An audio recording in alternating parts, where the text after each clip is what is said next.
So ano, ikwento mo sa amin, gaano katindi yung pagiging MU ninyo, yung situationship na meron kayo? Like, nasa anong level? Parang magjowa na rin talaga eh. Kasi meron ngang good morning, may good night, ganun. Okay. Tapos nagko-call kami madalas every night. And then madalas din po kami Call, mag-hangout. video call? Opo, video call minsan, call lang. Okay. And then? And then yun po, madalas din po kami mag-hangout. Actually parang date na din kasi dalawa lang kami na lumalabas. Mm-hmm. Ayun po, parang magjowa na rin talaga kami. Jowa ang turingan, may I miss you, ganyan. May I Yeah. love you na ba? Wala pong I love you. Walang I miss love you. Ganon. Mag-ingat ka. Ganon. Sa madaling salita, nandun yung concern and sinusuportahan nyo ba yung isa't isa sa kung ano man yung mga ginagawa nyo? Opo. Ay, jowa talaga ang pag-nilabi. Sweet, ayun no, sweet-sweetan, suportahan, may I miss you. Kulang na lang talaga yung confirmation na tayo na ba? 'Di ba? Tayo na ba? Ngayon, eto, sa 9 months na yon, masaya ka, kilig-kiligang wala kayong mga LQ naganap. Ay, wala, kasi hindi pa pala kayo lovers talaga. I'm so sorry. Okay.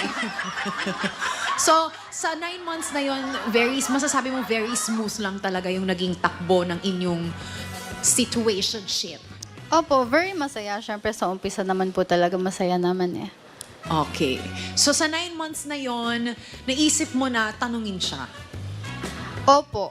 Nung Okay. nag-iisip na ako, Sasabi mo sa sarili mo, 9 months na. Bakit parang wala siyang kahit anong tinatanong sa'yo? Wala ba siyang plano na i-level up kung anong meron kayo? opo. Sa una po, hindi ko naiisip yan. Hindi ko hinahanap yung label kasi masaya naman eh. Masaya naman, ba't ko hahanapin agad yun? Tsaka umpisa pa lang naman. Pero habang tumatagal, parang tinanong ko na rin yung sarili ko na, ano ba talaga kami? Yeah. Yun. Tapos, nag-drop ako ng hints. Okay. Nagtanong ako direkta. Pero, palagi ko lang nakukuha is either, let's just go with the flow or kaya, wag natin i-rush yung mga bagay-bagay. Minsan po, dinededma lang ako. Yung tanong ko, parang wala siyang narinig, wala siyang nabasa sa chat, ganon. Okay, so sa madaling salita, ilang beses ka nag-attempt na tanungin kung, hello, nasa na ba tayo? Ano na ba tong ginagawa natin? Madaming beses po, hindi ko na mabilang. Pero paulit-ulit na ganun lang din yung nagiging sagot niya. Opo. So, kailan yung moment na na-realize mo na parang, this is enough, tapos na to?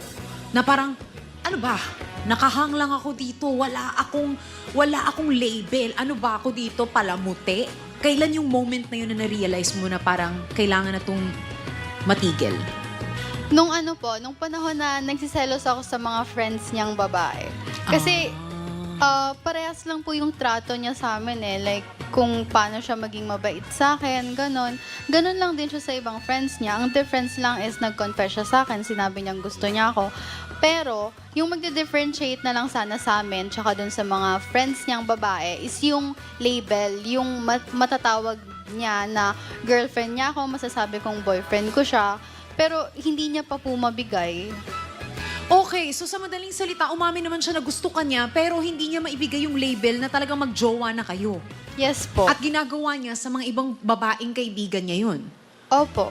Okay, so syempre, ikaw bilang babae, you wanna be sure, ako ba talaga at ako lang ba talaga? At ano ba ang position ko sa buhay mo? Okay, but now, natapos na lahat, paano niya tinanggap na sinabi mong ayaw mo na nitong ganitong sitwasyon? Hindi po ako nagsabi. Parang bigla ko na lang siyang in-unfollow sa lahat ng socials. Tapos, hindi Walang na rin... sabi-sabi. Opo. Okay. So, hindi siya naghabol, hindi siya nagtanong, wala siyang ginawang aksyon na bakit bigla ka na lang nag-unfollow, naglaho sa kanya, ganun. Wala siyang ginawa. Nung una po, parang medyo nag-chat-chat pa siya. Nag-good morning pa rin siya kahit hindi naman ako nag-chat buong araw. Kahapon, ganon. Tapos, ayun, until na-realize niya na, ay, wala na tong balak mag-reply. Tapos, tumigil na lang din po siya. So sa madaling salita, parang hindi talaga siya ready to commit. Base to sa mga i-share mong stories. Pero ito, thank you for sharing your story. You feel like naka-move on ka naman na with that situation. Opo naman. Okay, and you are